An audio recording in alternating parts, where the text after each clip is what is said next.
Sehr gut. Sonderschule ist hier bei uns gewöhnlich einmal die Zeit, wo wir alle mitschaffen. So, willkommen, Jas, danke für kommen. Und man jünger auf einmal vielleicht mit so falsch, dass die Menschen sind hier mit 30 in den Bänken, das ist fein. Wir gleichen dort, wenn du in Sonderschule spaziert wird, dort soll es dort sein. Wir finden dort die Gottesdienstplattform, wo wir alle teilnehmen. Und dort probieren wir die Hand zu kriegen. So, ich war einmal von meine kleine Wohntafel fertig zu werden.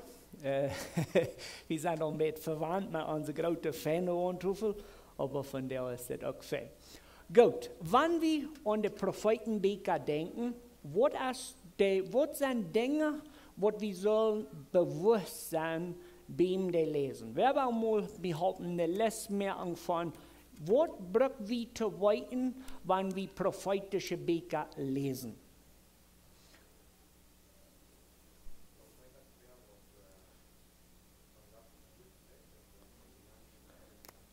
Okay, so dass Gott vertreten. Okay? So, das ist eigentlich nicht der Prophet, wo du redest, das ist Gott, der braucht, bis das ein Mensch zum gute Botschaft bringt. So, was soll wir noch bewusst sein, wenn wir im Prophetenbuch lesen?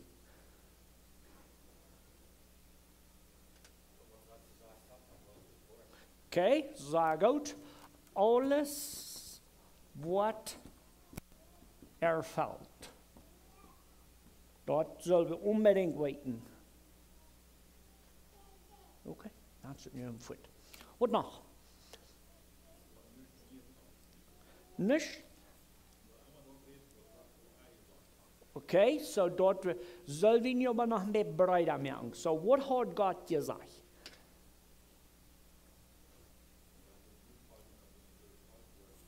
Okay, so dort Bund. Also du wie ein Bund, was Gott mit seinem Volk hat. Ja? Also Gott hat dann gesagt, wenn die meine Geboten holen, dann will ich ihn segnen, wenn die meine Geboten nicht holen, dann will ich strafen. Sehr gut. Was hast du noch, was wir unbedingt wollen weiten, wenn wir ein Prophetenbuch lesen?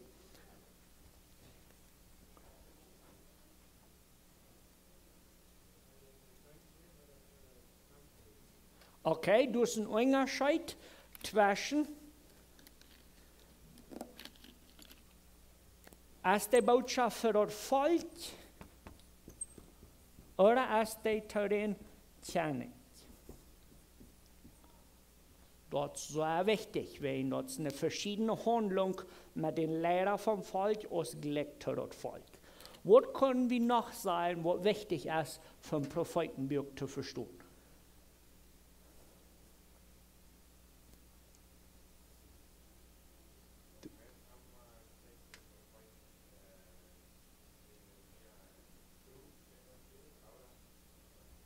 Okay, aber dort, wo wir hier so bloß bedet bilu. Du fehlt nur noch ein Ding, was unbedingt mit dir wisst, zum wir im Prophetenbuch reich mitnehmen. Und dort ist die Zeit. Oder? War neuer. Ja, also wenn wir ein Prophetenbuch lesen, dann wollen wir unbedingt wissen, das Prophet, der redet zu diesen Menschen, zu dieser Zeit, und dort merkt die Botschaft verständlicher.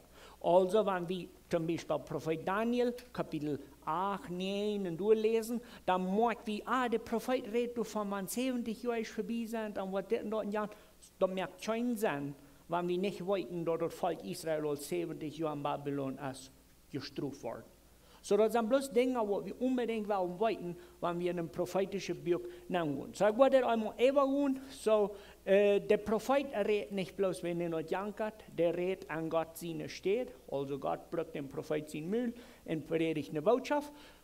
Alles, was Gott sagt, dort wird eine Erfüllung kriegen. So, wir brauchen nicht zweifeln, wenn wir ein prophetisches Buch lesen, was das war und was das nicht war. Dann müssen wir wissen, dass die Strafe oder die Segen, die kommt, die hängt auf von dem Bund, was Gott mit dem Volk gemerkt hat. Dann ist es ein Unterschied, als der Prophet zu den Lehrern vom Volk redet oder gleich zu dem Volk und dort merkt dann den Unterschied zwischen einem Volk, das gefangen ist, nicht eine Regierung hat oder den König. Und dann noch unbedingt, wann wo und was jetzt alles an im Prophetenbuch. So, das war wir uns dann nu all gelehrt haben, wann wir nu in der prophetischen Beker rumgehen, dort wir dann weiten, was sich dort handelt. Ich habe nicht die Fähigkeit, eine Ehe, hat ich Jonas und Oseas einmal mit angeschiert, zusammen ein paar Frauen, wo du wieder abgekommen, ich will sein, ein paar Frauen zu beantworten, und dann gehen wir von da wieder. So, Jonah ist ein Prophet. Wer weiß, zu wem Jonah predigen sollte? Zu Ninive. Was wir alles mit Ninive? Die werden so einen Sinn versuchen, dort sterben. Was haben wir gelehrt, mal, als wir von Jonah seine Aventura vertalten? Assyrien. Okay, wo wir Assyrien für ein Volk?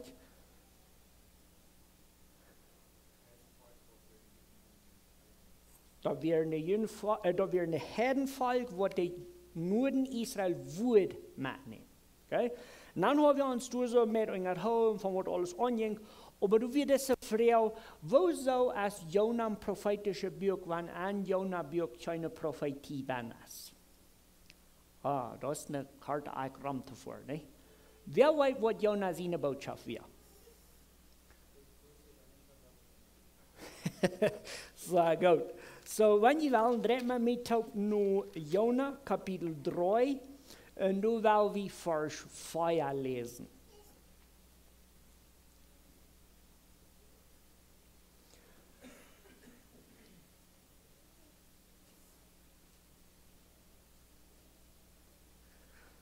Jonah 3, Vers 4, und die plottische Bibel ist dort 909. Dort sagt du es steht, den ersten Tag, als Jonah an Ninive hinanging, raubt er noch 40 Tage und dann wird diese Stadt vernichtet worden. Das ist alles, was wir wissen von Jonah seine Botschaft. Also von der Liste, die er Kirus hat abgeschrieben, sind du dann einzige Frauen vielleicht, was wir abholen. Was wir dann nu, da grote denken, was hat Gott an diese Geschichte getan, wenn Jonah jetzt predigt?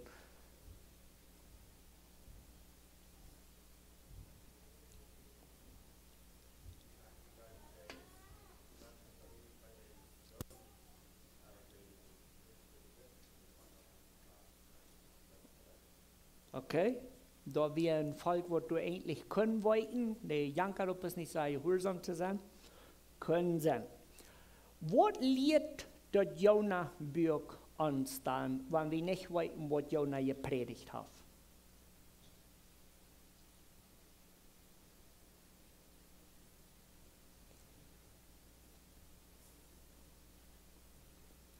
Dort lehrt uns, wo wir als Gläubige uns verhauen sollen, ab Gott sein Gnadenwerk. Okay? So, ich finde dort, Jonah als wirklich ein so besonderes Buch, und ich würde mich auch mit der Frau fragen, als Jonah hat ein prophetisches Buch, und das ist. Aber interessanterweise, als Jonah das Buch, was uns lehrt, wo Gott mit Gläubigen umgeht. So, wenn wer von uns, wo hier hängen und Konsul stehen, die Männer sind auch mal angeteilt, wo du für eine Botschaft bringst, weil wir uns mal Jonah lesen und dann wir uns fragen, sie dort auf einmal auch. Okay? Jonah, sein Geschichte fing ich als abgeschrieben, uns zu lernen, wo Gott mit gläubigen Menschen umgeht. Und ich würde Ihnen ein Beispiel, ein paar Dinge rausheben. So ist zum Beispiel, Jonah klärt aus, was sagt er? Ein gläubiger Mensch kann auch gehorsam sein. Was passiert auf dem Schiff mit Gott, seine Relation mit Jonah? Du hast einen großen Sturm und Jonah weiß, wem Wort. Wat wie de vrucht van Jona zijn uitkleed? Stroef van God en? No. Du wir Menschen am Schab, wat nicht Gott tanden, und wat in den Menschen will, ist Jona mehr schmeit. Die unertanden den Worten Gott. So, das ist eine interessante Aventura an Jona seine Geschichte, wenn wir die lesen von gläubiger Perspektive. Die prophetische Bücher sind alle, Bücher Jona, gezielt ab, aqua die mal proben zu bekehren. Bücher Jona seine Geschichte, wie sonst dort, wie Menschen, die gläubig sind, wir sind so fehlerhaft, wir machen so viele Fehler, aber Gott kann immer noch seinen Plan erreichen. Und du wirst weil soll wir uns würdig, geläuft fühlen von Gott im Bruchbohr, wenn keiner mal wie Fehler machen, so ist Jona, die steht uitklaut. Wer weiß, vielleicht passiert auch einmal am Schab, wo Sturm ist. Und dann fällt die dort bei, hey Gott, ich weiß, wer das. Und dann lässt es ihm vor. Und die Geschichte beeindruckt mich immer weiter von mir. Wenn wir wieder nu Hosea, gleich sagt man dort auf Plotitsch, das ist der Buch, was wir du so an 893 haben in der Plotitsche Bibel. Wir haben uns unterhalten über das ganze Pack mit denen, in denen sie früh, und wo dort Beispiel ist, von wo das Volk Israel Gott antrug wir, so ist das Mann seine früh. Aber das Buch Hosea hat ein sehr einzigartiges Ding, kriegt so Jona, was sagt, hier soll wir dort lesen, ob dort teilt sich immer an zwei Dinge. Also dort droht an mit Struf und Sehen oder Vergebung. Und ich würde je auch merken, dort mal thuis met ons familie dat boek lezen. En dan dort immer du een Streck darstrecken, zoals wanneer je in de Bibel staat. Dan lees je door de lijn, en dan waar je hier, stroef, stroef, stroef, stroef. Dan de nächste vers zegt wat fennet. Dan dort moet een Streck darstrecken. En dan dort mal, hier staat allemaal abschrijven. Van hier tot hier is het stroef, van hier tot hier is het zeen. Stroef, zeen, stroef, zeen. De Hosea-boek heeft ganz smakjes dan aan te duiden. En nu droot hij, nu läuft hij. Nu droot hij, nu läuft hij. En Tim nog een klein beetje bildlich merken, weil wir uns ein paar Vers lesen. Wir werden Hosea Kapitel 14 einmal lesen. Wer immer du will, kann hier paar Vers lesen. En wie wordt du touwhargen, waar we mal hargen als we kan, die Deilung te vinden. Von stroef nu zeen aan switchen. Hosea Kapitel 14, waar we den mal lesen. Sehr gut. So, wer will mal ruden, oder nicht ruden, bloß sagen, wo teilt der Kapitel sich an, der Struf an den See?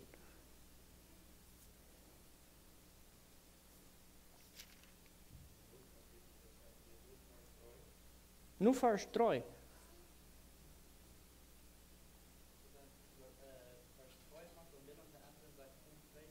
Aha.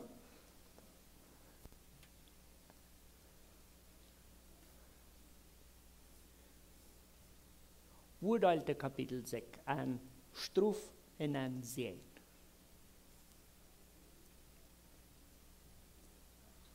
Huh? Vers 5. Wat vangt aan vers 5 aan? Sehr gut, sehr gut. So, maar wat vangt de kapitel aan? Met nicht vernet. Also, Gott sagt zu Samaria, wat für eine Stadt ist Samaria?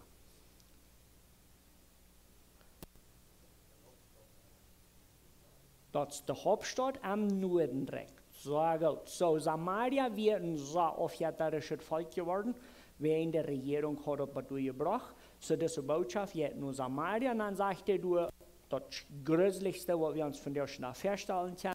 Und dann aber braucht er aber Bekehrung, und wir wollten dann dort die Bekehrung bringt dann eine Lösung. So, ja, ganz unbedingt Vers 5 ändert dort. Vers 5 sagt, ich war war da spans hier heulen und wo an von Horten gut sein, mein Euer wird sich von an wachdrehen. So, wenn ihr Oseas lesen, merkt mal für ihn selbst eine Übung an Doyle. So, der Hosea Prophetenbuch für mich zu sein, also ganz einfachste Wort das. Das ist so leicht einmal, Gott ist da, die Menschen haben sich versündigt, großen Klamm Struf, und dann kriegst du hastig, sagt, ich will ihnen vergeben, ich will ihnen segnen, ich will ihnen alle Gute luten, Toku. Und wenn wir nur weiten, was wir sollen am Hintergrund weiten, wo soll wir durch Struf und wo soll wir durch sehen?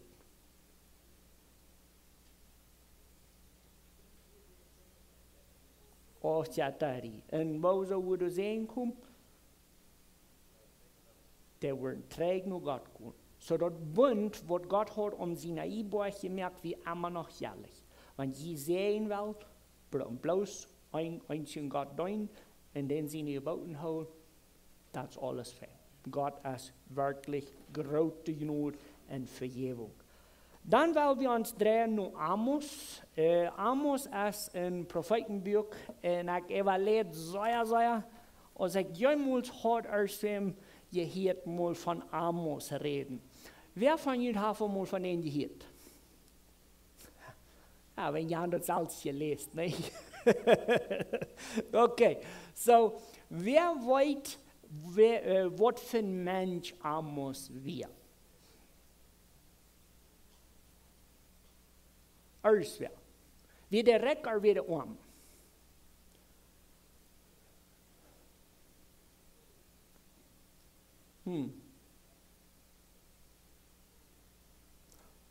Der wird arm. Wo weiß ihr das?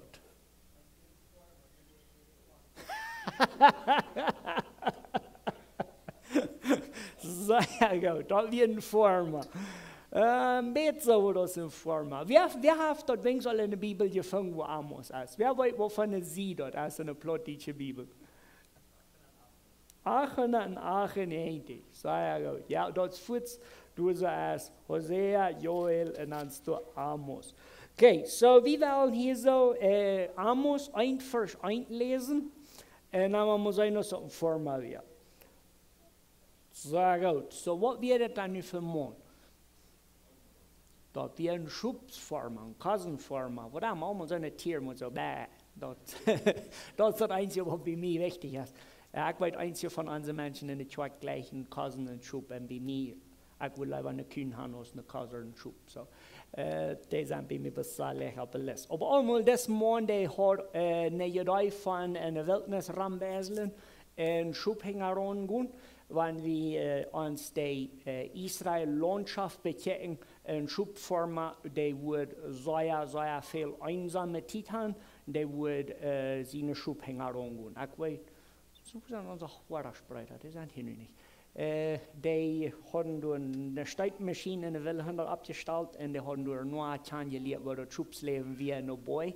Und das war interessant, weil die Schub durchbeißeln und dann erst von da kommt noch weiter trägt. So, das machen wir sehr wahrscheinlich nicht recht, weil ich kann nicht sein Bau. Und der hat aber eine Botschaft. So, für nu, weil wir uns hängen, das Amos, dort wir dann Amos, und dann war hier Schub, und dann hat er eine Botschaft. Für wen?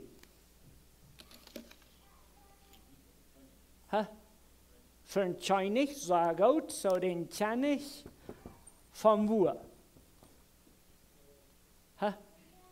Israel, sehr gut.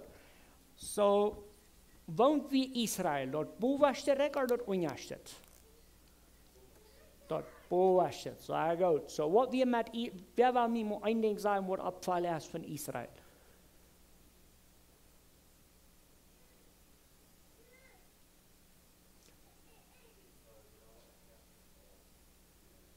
Sehr gut, so dat nur direkt, da wir eine Tierenstamm. Die Tierenstamm werden bekannt für Bürde, die eigentlich aufjäterisch sind. Bloß einmal. Du sagst, ein paar Farsch, du zwischen uns, so was sein. Du kommst ja nicht, die dort reichtet. Nein, vor Gott, da war dann, wir waren das selber. Okay, so, nun weil wir Amos wie ein Schub hat, der redet zum König und zu Israel, dort Noordenrijk. Mooi weer. So, wie wollen uns du so nu lesen? Amos 3, Vers 1 und 2. Wer will du so lesen? Sehr gut. So, dit so, an mijn Begriff würde ich sagen, das wird der Mittelpunkt von Amos seine Botschaft.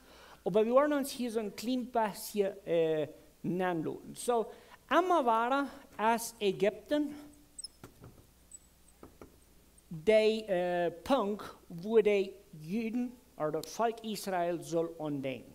Wir wollen mal ein paar Dinge erwähnen, was in Ägypten anging.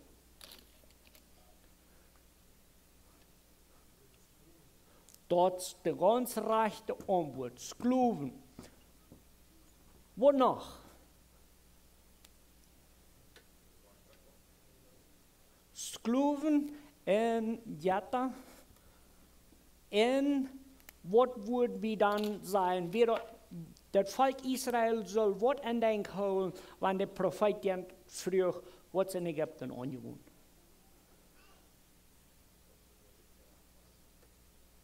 Sehr fett. So, Ägypten, wenn wir all durch die Bibel durchgekommen sind, wie weit fort. Wenn man redet von Ägypten-Zeit, dann redet dort von der Zeit, wo das Volk Israel ein bitterwenig schlimme Leben lebt. Weißt du, was schlimm? Der 3 Webe sind wir riefen an. Man, je Mutstark war, zum sagen, wie das Sklaverei in Ägypten schlag, dann lutschen du bloß an die Hand. Kleine Baby, 6 Monate, und du kommst Soldaten, der packt dort an, der redet unter die Arms, dann dreht er dort den Riefanglieder dort und dann. Das ist so schlimm. Und ich weiß, wir können nicht, wenn uns was mit 2 Wunden wie. Aber wenn der Prophet Amos das in Erinnerung holt, dann prüft er die Menschen, ob die Gedanken zu kriegen. Weißt du, wie schlecht das jetzt ins Glück sind? Dann, aber, der Mittelpunkt von dem Buch. Tja, wir uns dann all feststellen, wo das ist. Wir wollen dann mal reden, was wir dort nur direkt ertrübbeln.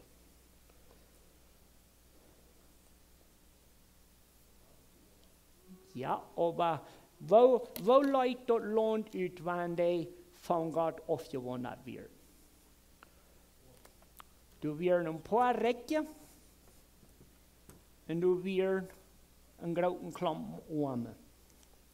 Und die Botschaft, was Amos predigen hat, ist eigentlich zu der Recken, aber das geht das ganze Volk an. So, wenn wir uns so ein klein bisschen an den Moses Gesetzen anschauen, können ein Jude aus dem Sklav schreiben.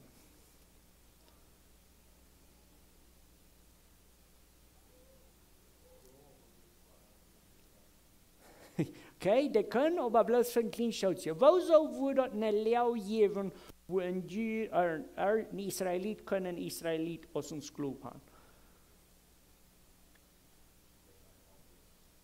Da hat sich Schuld gemerkt, der können nicht betun, dann könnte der aufbauen.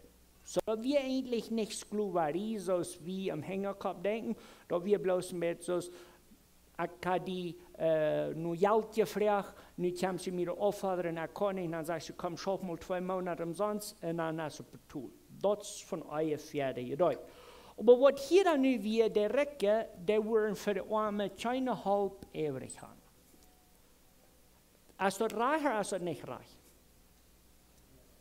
Was sagt der Bund um seine Einburg von armen Menschen halb?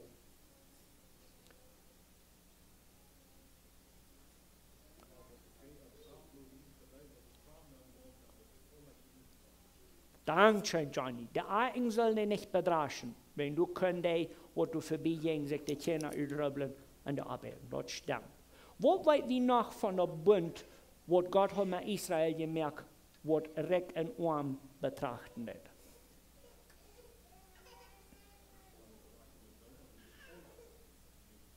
Okay?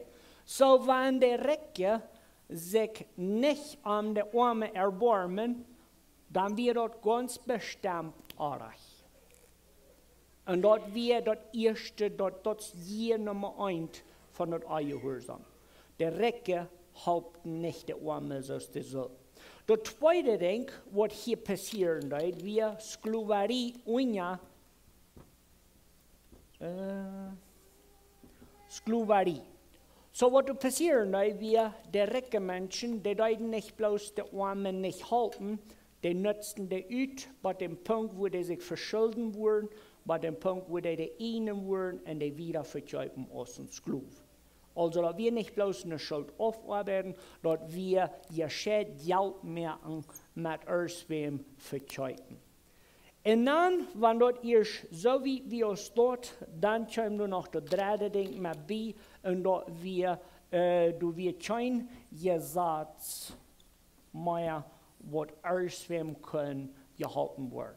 Wer weiß, was recht ist und kann nichts zu werden. Zu was soll nicht sein? Zum noch Binnen halten, was ist denn dort? Reich regieren. So, wenn ich und Ricky in Trouble haben, dann gehen wir und wir dann Recht und Kenning und fragen, was tun wir mit das? Dann würden die Gesetze lesen, dann würden die sagen, okay, nun Moses, was der uns hier abgeschrieben, bist du reich, ich sie auch reich, das ist was wir tun. Okay, so wenn es Amos predigen jetzt, dann ist dort so, wenn du überhaupt nicht in Gesetz ist. Wenn die reichen Menschen bekäupen, wem immer du noch ewig geblieben ist, zum Gesetz anhalten. Du weißt, was du gepredigt im Vergleich mit Ägypten. So, wenn wir das wollen, hier so taubfuhren, dann muss wir sagen, dass wir dieselbe Lehre, was in Ägypten wir, bloß noch schlimmer. Wo so wieder schlimmer? Korrekt, so steht. Also die Ungerechtigkeit, was zu Amos in der Zeit herrschen wird, wir von denselben Menschen abgeleicht. Und das ist schlimm. Bild eigentlich schlimm, wegen dass Gott sie ausgewählt hat. Dann fingen wir, dort Amos droht, bitte eigentlich so, wir wollen uns das lesen, Kapitel 5, Vers 24. Wer würde du gleich zu lesen? Amos 5, 24. So gut. So der Mittelpunkt von der Botschaft ist, was sollen wir tun? Gerecht sein. Wenn wir mal kurz lesen, Vers 26 und 27.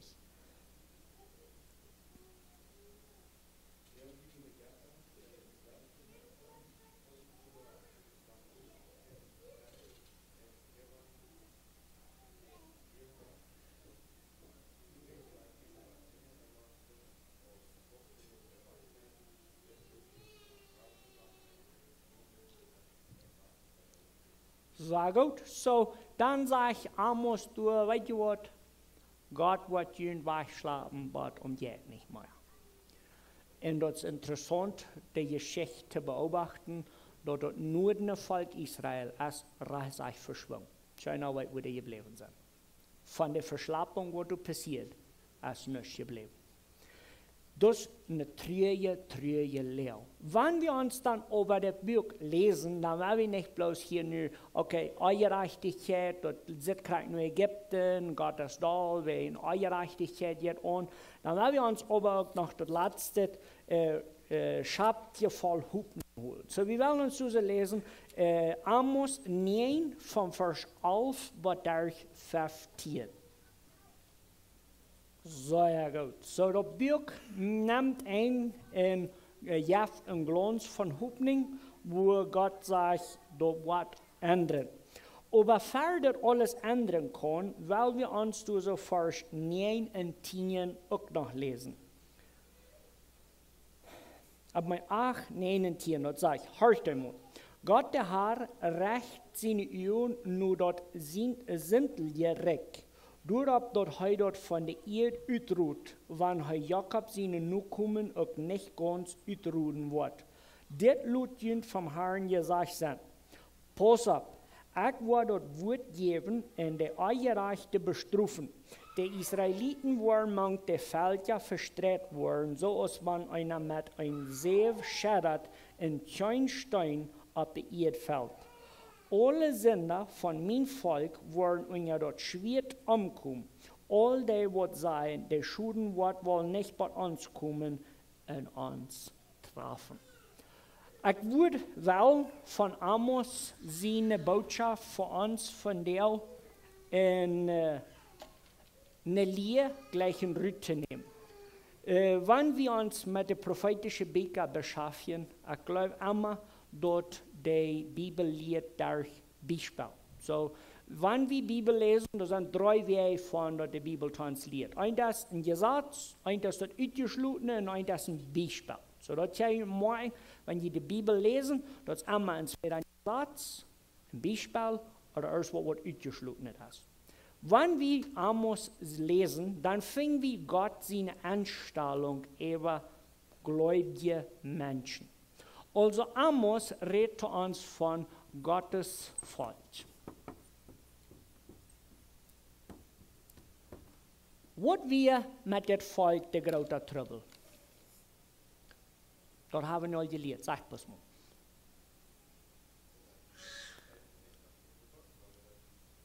Die werden eingereicht. Eingereicht Gott sein Volk gegenüber. Die hatten nicht aber noch ganz zu holen, das Wort. Sie wären Gottes Volk. Also die Eingerechtigkeit sahen die noch immer nicht an aus dem Trübel, wenn sie wären jedoch Gott sein Volk. Dann kommt aber unbedingt von Gott eine Volk. Wo wird der Volk? Struf. Und nicht bloß ein bisschen. Wie kann Gott seine Einstellung an Amos so klar sein, im Sinn von Auswem, wer sich zu Gott wird betan, Müll, und die Worte aber ganz weit auf sind. Ich würde vielleicht dort vergleichen von der mit sein, ich sehe einen Christ in Stehlen. Dort wird von euch, du haben passen, auf so wie wir sagen, wir uns gleich das nicht so weit aus der Zeit. Wenn wir Amos lesen, dann werden wir uns das lernen, du nur zu horchen dort, Gott sein Volk können und dort sich versinnigen im Eierreich sein, bei dem Punkt, wo Gott sagt, ich sie fertig mit ihnen. Und der ein von Amos sagt, Gott würde ausruhen, aber nicht ganz. Wenn die Titanic da viel gesagt oder gar nicht. Da wir schlimm, und Gott seine Mut wir ganz weit überfallen. An diesen selben Thema als uns nächster Prophet, der Prophet Isaias, wo sagt man Isaias ab Plotitsch? Ja, einige von Ihnen wissen das, Putz, gut. So, der Prophet Jesaja ist meest Charakter der gleiche Zeit von Amos. Und ich will nur noch eine Anführung merken zur nächsten Sonntagsschule. Nächste Sonntagsschule würde ich mich freuen, wenn wir können das Geschäft spannend merken im Sinne von, ich will jeden Mut merken, diese kommende Werk, der ganze Prophetenbuch Jesaja einmal durchlesen. Das ist nicht so viel gefragt und auch nächste viel interessanter merken. Der ist, wow, nicht so ein Hebel verbraucht. Der Idee ist, dass wir wollen, das Jesaja-Buch ist ein viel breiteres Buch und da sind ein Teil bildliche Dinge geschrieben, und uns halten, Gott seine Sorge von der Bund anholen, besser zu verstehen. So Amos, wir der Prediger für Norden. Amos, der wir für Israel. In Jesaja, wer weiß, wo Jesaja wohnt?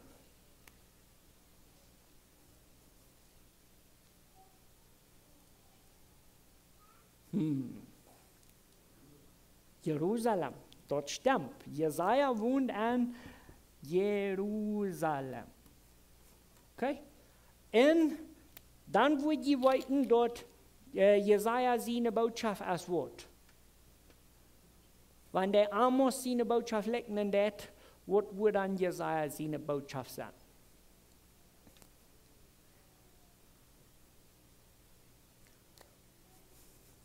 Gerecht.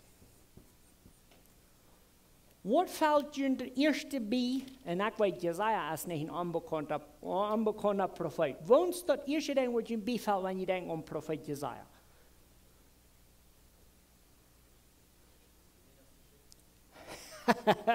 Dat wist ik eerst wel willen zijn. Ik wil zijn Jingle Bells. Jesaja is, ik wil me niet wel te veel te zijn, aber ik wil zeggen, de einzige tijd im jaar wat Jesaja gelezen wordt in het kerk is Weihnachten, waarin de Weihnachtsgeschichte is in Jesaja ben. En dat is erst wie zo interessant. Dus Emmanuel, Dios con nosotros, dat is bloß gleich Jesaja. En dat is schön. Aber die Geschichte oder der Buch Jesaja ist nicht bloß, ja, die Eiwia-Kennig haben. Dort so viel Brüder. Und wir wollen uns an das kommende Werk dann beschäftigen mit, wo so hast du in der Mad dann die Geschichte von Wiener. Wer weiß, wo die Weihnachtsgeschichte ist an Jesaja?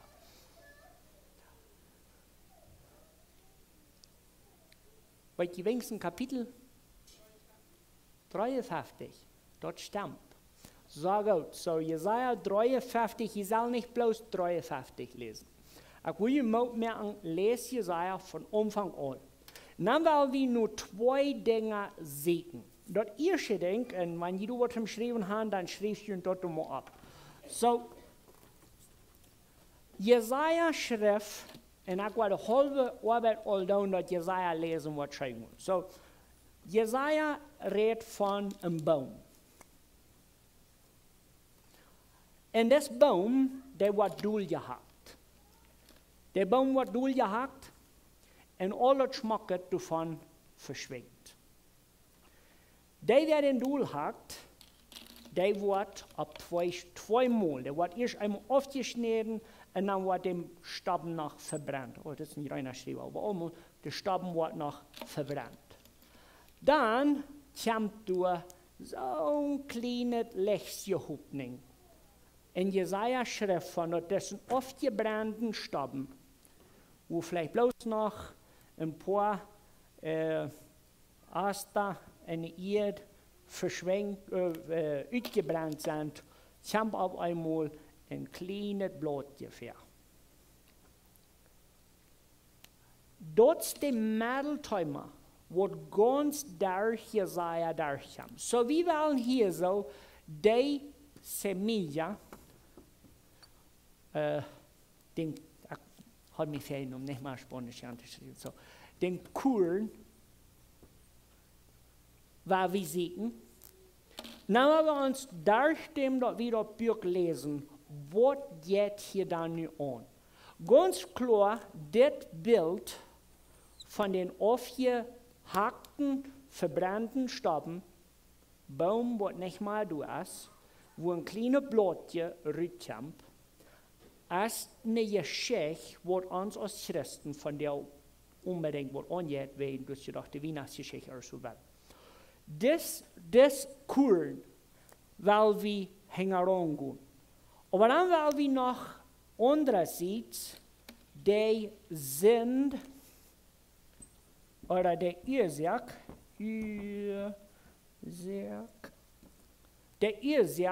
für dessen Baum aufbrennen, herangehen. Die Sinn und die Ursache ist dann im Mittelpunkt. Wer will mir sagen, wo Jesaja das persönlich belebt? Das ist die zweite bekannte Geschichte im Buch Jesaja. Eine ist die Weihnachtsgeschichte und die zweite ist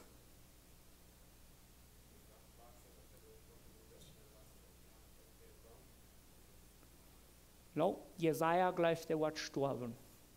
Wieso? Wenn das in Gott seine gehen wird. Und Jesaja sagt vertwiebelt, ich sehe ein toter Mensch. Wieso? Wenn Sinn kann nicht in Gott seine gehen wird sein. Das ist der Mittelpunkt von der Jesaja-Geschichte. Was uns will deutlich merken, dass wir als sinnliche Menschen haben nichts verloren in Gott seine Gegenwart. Und dann kommt ein Engel und der hat eine Kuhl und eine Tang En dan brandt het een. Wo brandt het een?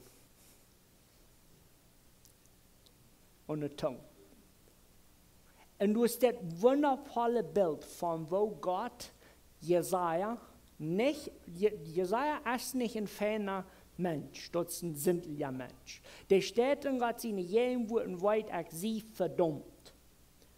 Und der erlebt durch das wundervolle Bild von sich selbst, dass ein sinteliger Mensch in Gott seine Jemwoorden schafft nicht.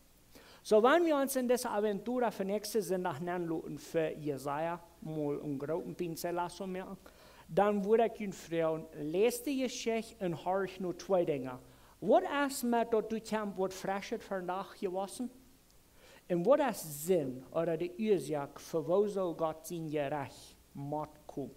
Du hast scheinbar rum, die Prophetenbücher predigen Gerecht. Und du hast eine Ursache von wo soll Gerecht gepredigt werden. Waar we tot beten. Voor dem Himmel, wir danken dir für dein Wort. Wir beten, dass du uns machst in der Zeit, wo wir in den Prophetenbücher rumgerufen, dass wir uns mit dir treffen, dass wir verstehen können, was Sinn ist und was uns von dir trennt, aber dass wir auch Gnade und Vergebung kennenlernen, wenn du bist der Gott, wer du vergeben hast. Wir beten, dass dein Willen man ganz in Wirklichkeit werden, indem wir dein Wort besser kennenlernen. Dort beten wir in Jesus' Namen. Amen.